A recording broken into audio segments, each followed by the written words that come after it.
नमस्कार, मैं हूं आपके साथ श्वेता झा। शाम के 7 बज चुके हैं और 7 गुड न्यूज के साथ हम हाजिर हैं। तो हम आज आपको आज के 7 गुड न्यूज बताएंगे और सबसे पहले बात हम आज की सबसे बड़ी गुड न्यूज की करेंगे। भारत डेंगू के खात्मे के लिए स्वदेशी वैक्सीन विकसित करने की दहलीज पर पहुंच गया है। ऐसे में जो आज की हमारी पहली गुड न्यूज है वो है भारत की स्वदेशी वैक्सीन से होगा डेंगू का खात्मा। जो है आपको बता दें, मच्छरों से होने वाली गंभीर बीमारी डेंगू से जल्द ही लोगों को राहत मिलने जा रही है। भारतीय वैज्ञानिकों ने डेंगू से बचाव की वैक्सीन तैयार कर ली है। डेंग्यूल नाम की इस वैक्सीन का ट्रायल अब अंतिम दौर में पहुंच चुका है। पूरी तरह से स्वदेशी ये वैक्सीन डेंगू के चारों स्ट्रेन पर असरदार होगी और एक ही डोज में डेंगू के खिलाफ पूरी सुरक्षा देगी। भारतीय आयुर्विज्ञान अनुसंधान परिषद यानी कि ICMR के मुताबिक इस वैक्सीन का तीसरे चरण का ट्रायल जारी है। इस ट्रायल में कुल 10,500 लोगों को शामिल किया जाना है। इनमें से अब तक 8,000 लोगों पर परीक्षण पूरा हो चुका है। ये ट्रायल देश भर के 20 केंद्रों पर चल रहा है। ICMR के मुताबिक इसके परीक्षण के अक्टूबर 2025 तक पूरा हो जाने की उम्मीद है, यानी देशवासियों को डेंगू के खिलाफ वैक्सीन अक्टूबर तक उपलब्ध हो सकती है। Vaccine biotech company Panacea biotech ने विकसित की है। इसकी सबसे खास बात यह है कि इसे सिर्फ एक बार लगवाने पर ही डेंगू से बचाव होगा। ICMR के DG डॉक्टर राजीव बहल के मुताबिक पैनासिया बायोटेक ने इसे पूरी तरह से स्वदेशी रूप दिया है। As you have probably that an Indian company, Panacea Biotech, worked with some technologies that were provided by the National Institutes of Health to begin with, but they have developed an indigenous vaccine. They have used that initial technology, but they have made a vaccine out of it, which has 4 strains, all the 4 dengue strains. That vaccine has gone through phase 1, phase 2 studies and has been found to be safe and is able to generate immunogenicity. At this moment, a phase 3 dengue vaccine trial is underway. About 80% of enrollment is already completed, and within the next 2 months we are expecting to complete all the enrollment. और अब बात उस सफलता की जो कि देश की सुरक्षा को और सशक्त बनाने वाली है। सफलता के जरिए भारत अब एक साथ दुश्मन को कई मोर्चों पर जवाब दे सकता है। हमारी आज की जो दूसरी गुड न्यूज है वो है स्वदेशी एयर डिफेंस सिस्टम से आकाश की निगरानी। जी हां, आपको बता दें, बात चाहे स्वदेशी सैन्य हथियारों की हो या फिर तीनों सेनाओं के एकीकरण से जुड़े प्रयासों की, भारत तेजी से इस दिशा में आगे बढ़ रहा है। इसी कड़ी में भारत ने एकीकृत वायु रक्षा हथियार प्रणाली का पहला परीक्षण कर लिया है। रक्षा अनुसंधान और विकास संगठन ने यह परीक्षण ओडिशा के समुद्र तट पर किया, जहां integrated air defence weapon system ने 3 अलग अलग ऊंचाई और दूरी पर मौजूद लक्ष्यों को एक साथ खाक में मिला दिया। अब आपको बताते हैं क्या है integrated air defence weapon system.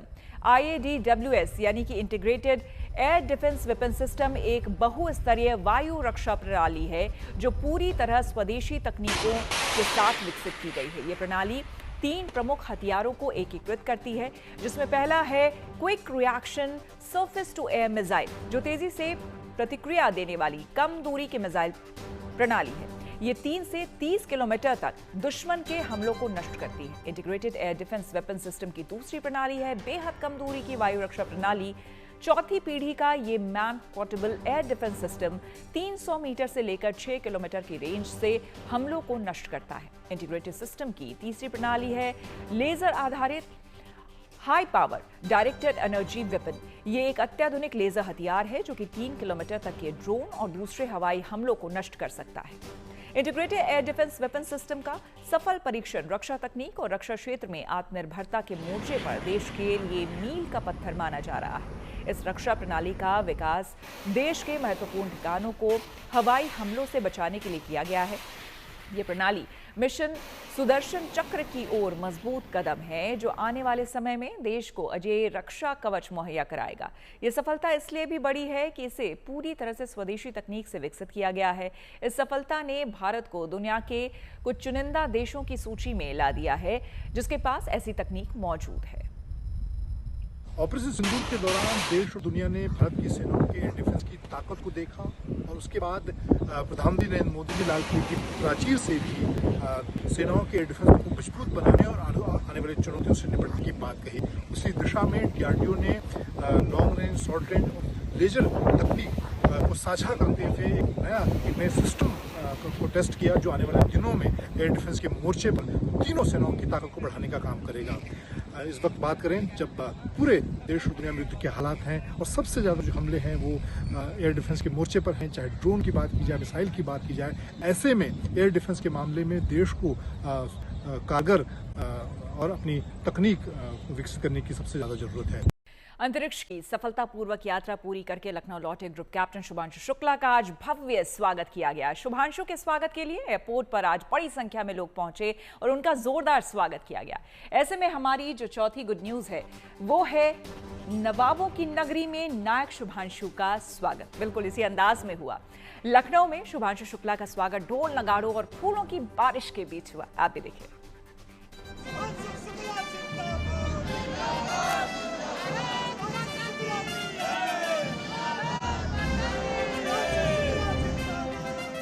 अंतरिक्ष में हिंदुस्तान की कामयाबी का परचम लहराने वाले शुभांशु शुक्ला जब लखनऊ पहुंचे तो पूरा शहर गर्व और खुशी से झूम उठा। और जब ग्रुप कैप्टन शुभांशु शुक्ला मुख्यमंत्री योगी आदित्यनाथ से मिले तो ये मुलाकात सिर्फ औपचारिक नहीं थी बल्कि गर्व और प्रेरणा से भरी हुई रही। सीएम से मुलाकात से पहले शुभांशु का नवाबों की नगरी में भव्य स्तर पर स्वागत किया गया।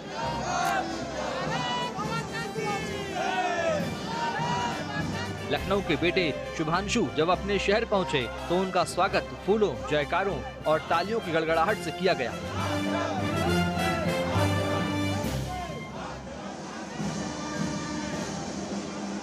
शुभांशु शुक्ला के माता पिता सहित उनका पूरा परिवार उन्हें रिसीव करने लखनऊ एयरपोर्ट पहुंचा था। प्लेन से उतरने के बाद सबसे पहले एयरपोर्ट के लाउंज में ही परिवार से शुभांशु की मुलाकात हुई। करीब 1.5 साल के अंतराल के बाद शुभांशु परिजनों से मिले। सभी भाव विभोर हो गए। उनके भाई ने खुद बताया कि जब शुभांशु परिजनों से मिले तो कैसा एहसास हुआ। बोर्ड पर जब आप लोग मिले, एक साथ बैठे, आपने क्या कहा उनसे, उन्होंने आपसे क्या कहा? बहुत कुछ नहीं कहा, मैं उसके गले लग गया था सच बताऊं तो, और 1-2 सेकंड तक लगातार गले लगे रहा। Emotional, very very very emotional moment. उन्होंने कुछ कहा? कुछ नहीं भैया, बस आ गया, इतना ही बोला। बाकी बातें हम लोग करेंगे, अभी कोई दिक्कत नहीं। माँ नहीं मिल पाई थी, माँ जब उनसे मिली हैं वो क्या माहौल था उस वक्त, मुझे बताइए। मतलब 30 सेकंड तक जो है वो गले ही, माँ तो रोती रही, ऐसा हुआ है। शुभांशु भी रो गए थे। बस माँ मैं आ गया हूँ, कोई दिक्कत नहीं है, अब तो मैं आ ही गया हूँ। तुम आई नहीं थी दिल्ली, मैं आ गया। वहीं शुभांशु के इस स्वागत को खास बनाने के लिए एयरपोर्ट पर उनके स्कूल के छात्र भी पहुंचे थे। सीएमएस स्कूल के 3000 से ज्यादा बच्चों ने उनका स्वागत किया। इस मौके पर बच्चों ने परेड निकालकर खास प्रस्तुति दी। कि आप लोग कब से इंतजार कर रहे थे शुभांशु? हम लोग सुबह से इंतजार कर रहे थे बिकॉज वो हमारी ब्रांच से पढ़े हैं। आपकी ब्रांच से पढ़े हैं। आप बताइए बेटा, क्या बने हुए हैं आप? ये एस्ट्रोनॉट। ओके। कब से इंतजार कर रहे थे शुभांशु का? From morning. ओके। आप बताइए बेटा। मैं एक एलियन बनी हूँ। एलियन बनी आप? ओके। तो देखिए हर तरीके के यहाँ पर जो रंग हैं वो देखने को मिल रहे हैं, चूंकि उनके अपने चूंकि स्कूल से जो बच्चे हैं जहाँ से वो पढ़े हुए हैं वहाँ के लोग यहाँ पर पहुंचकर उनको विश करना चाह रहे थे, उनको देखना चाह रहे थे। हाथों में तिरंगा लिए, चेहरे पर गर्व और जुबां पर भारत माता की जय के नारों के साथ बच्चों ने अपने अंतरिक्ष नायक का भव्य स्वागत किया। एयरपोर्ट से शुभांशु लखनऊ के गोमती नगर एक्सटेंशन के लिए रवाना हुए तो रास्ते भर स्कूली बच्चे और आम लोग उनके स्वागत के लिए उमड़ पड़े। शुभ भैया, मैं अपने आप पे बिलीव नहीं कर पा रहा। शख्स भैया, यहाँ बना हुआ है, क्या दिखाने का प्रयास है, क्या दिखा? सर ये पूरी जर्नी है जो शुभांशु सर के अंतरिक्ष से लेकर के लखनऊ तक की है, जिसमें पूरा का पूरा 3D बनाया है मैंने। लखनऊ के G20 चौराहे से लेकर गोमती नगर एक्सटेंशन तक शुभांशु के रोड शो में पूरा परिवार और स्कूल के टीचर्स उनके साथ रहे। इस दौरान शुभांशु ने लखनऊ आकर जो खुशी उन्हें मिली है उसका खुलकर इजहार किया। बहुत अच्छा लग रहा है, बहुत ही बढ़िया लग रहा है। साथ है कि बहुत मजा आ रहा है, बहुत अच्छा लग रहा है, बहुत ही बढ़िया लग रहा है। साथ है कि बहुत मजा आ रहा है। लखनऊ पहुंचने पर शुभांशु का पहला पड़ाव उनका वही स्कूल था जहां उन्होंने अपनी प्रारंभिक शिक्षा हासिल की। स्कूल में शुभांशु और उनके परिवार का भव्य अभिनंदन समारोह हुआ। इस दौरान शुभांशु स्कूल के बच्चों से भी रूबरू हुए और उन्हें यही संदेश दिया कि कोशिश करने वालों की कभी हार नहीं होती। I want to say it in each and every one of you. When you grow up, don't ever give up and keep pursuing the great things that you will do.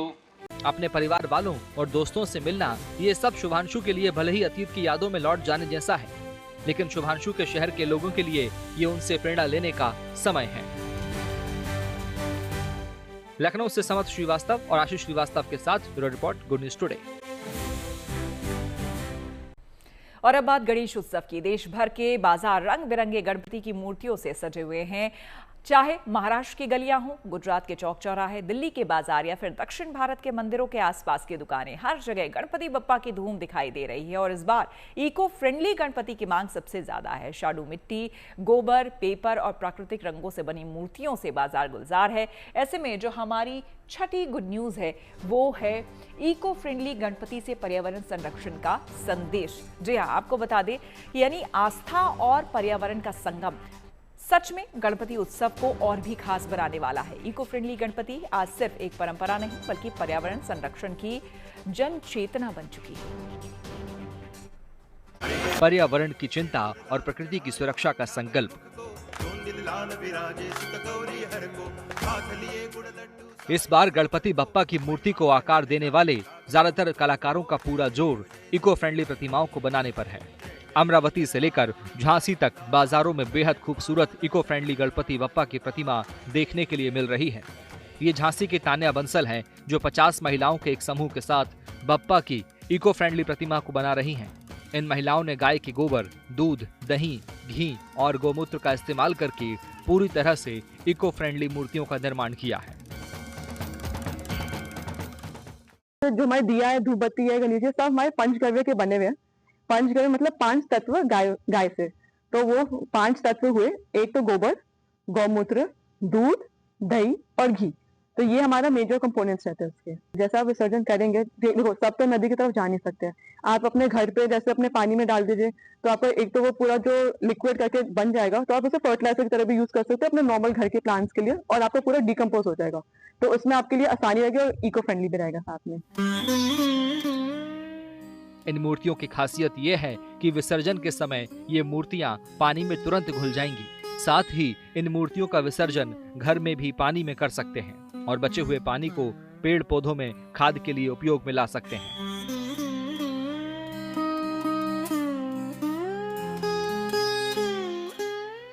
Madhya Pradesh की आगरमालवा की तस्वीरें भी खास हैं। यहाँ गणपति बप्पा को बुलाने का तरीका बिल्कुल अलग है। यहाँ महिला समूह गोबर से गजानन की प्रतिमाएं बना रही हैं और ये पहल सिर्फ परंपरा को ही नहीं बल्कि पर्यावरण को भी नई जिंदगी दे रही है। इसके साथ गजानन को इको फ्रेंडली प्रतिमाओं से महिलाओं को रोजगार भी मिल रहा है। ये हमारे ऑफिस से जो समूह बना है नहीं, तो हमारे ऑफिस से सर ने कॉल किया था कि दीदी ये आगे से योजना आई, तुम इसमें टेलरिंग दो और भाग ले सको, तो कोई अधिकारी आएगा, मैडम आएगा तो तुम टेलरिंग दे सको। तो हमने बोला कि हाँ सर देंगे। तो 5 दिन की टेलरिंग हुई थी हमारे गांव के अंदर, तो 35 महिला ने हमने टेलरिंग दी। तो सर ये टेलरिंग देने में हमको अच्छा लगा। महाराष्ट्र के अमरावती में जगह जगह कारीगर इको फ्रेंडली मूर्तियों का निर्माण कर रहे हैं। इनमें कारीगरों में से एक है भावना, जो एक हाथ से दिव्यांग है, लेकिन इस मजबूरी ने उनके हौसले और कला के जुनून को कभी रोक नहीं पाया। अपने एक हाथ से ही वे मिट्टी की मूर्तियां में ऐसे रंग भरती हैं कि बप्पा की प्रतिमाएं मानो जीवंत हो उठती हैं। हर स्ट्रोक, हर रंग में उनकी आस्था और भावनाओं का संसार झलकता है। भावना की बनाई प्रतिमाएं इसलिए भी खास हैं क्योंकि ये इको फ्रेंडली गणपति हैं, जिसे शाडू मिट्टी या प्राकृतिक रंगों से बनाया गया है। ये प्रतिमाएं पर्यावरण के साथ साथ भक्ति की पवित्रता का भी संदेश देती हैं। 27 अगस्त को बप्पा पधारेंगे, जिसके लिए पूरे देश में शहर शहर तैयारियां शुरू हो गई हैं। कहीं पंडाल सज गए हैं तो कहीं बप्पा को लेने के लिए श्रद्धालु बाजार जा रहे हैं। यूं तो देश भर में गणेश उत्सव धूमधाम से मनाया जाता है, लेकिन मुंबई में गणेश उत्सव सबसे भव्य तौर पर मनाया जाता है। इसमें सबसे ज्यादा प्रसिद्ध है मुंबई के लाल बादशाह राजा, जिनकी पहली झलक भी सामने आ गई है। लाल बाग के राजा का मनमोहक स्वरूप देखने के लिए भारी संख्या में भक्त पहुंच रहे हैं। गणपति उत्सव भाद्रपद महीने की चतुर्थी से शुरू होकर अनंत चतुर्दशी तक चलेगा, जिसमें गणेश जी की भक्ति और उत्साह का अद्भुत संगम देखने के लिए मिलता है। मान्यता है कि इस दौरान विघ्नहर्ता गणपति धरती पर विराजमान होकर भक्तों के दुख हरते हैं और सुख समृद्धि का आशीर्वाद देते हैं। मुंबई से धर्मेंद्र दुबे, अकोला से धनंजय साबले के साथ bureau report, good news today. तो इसी के साथ 7 बजे 7 गुड न्यूज में मेरे यानी कि श्वेता झा के साथ फिलहाल इतना ही। देश दुनिया की तमाम पॉजिटिव खबरों के लिए देखते रहिए गुड न्यूज टुडे।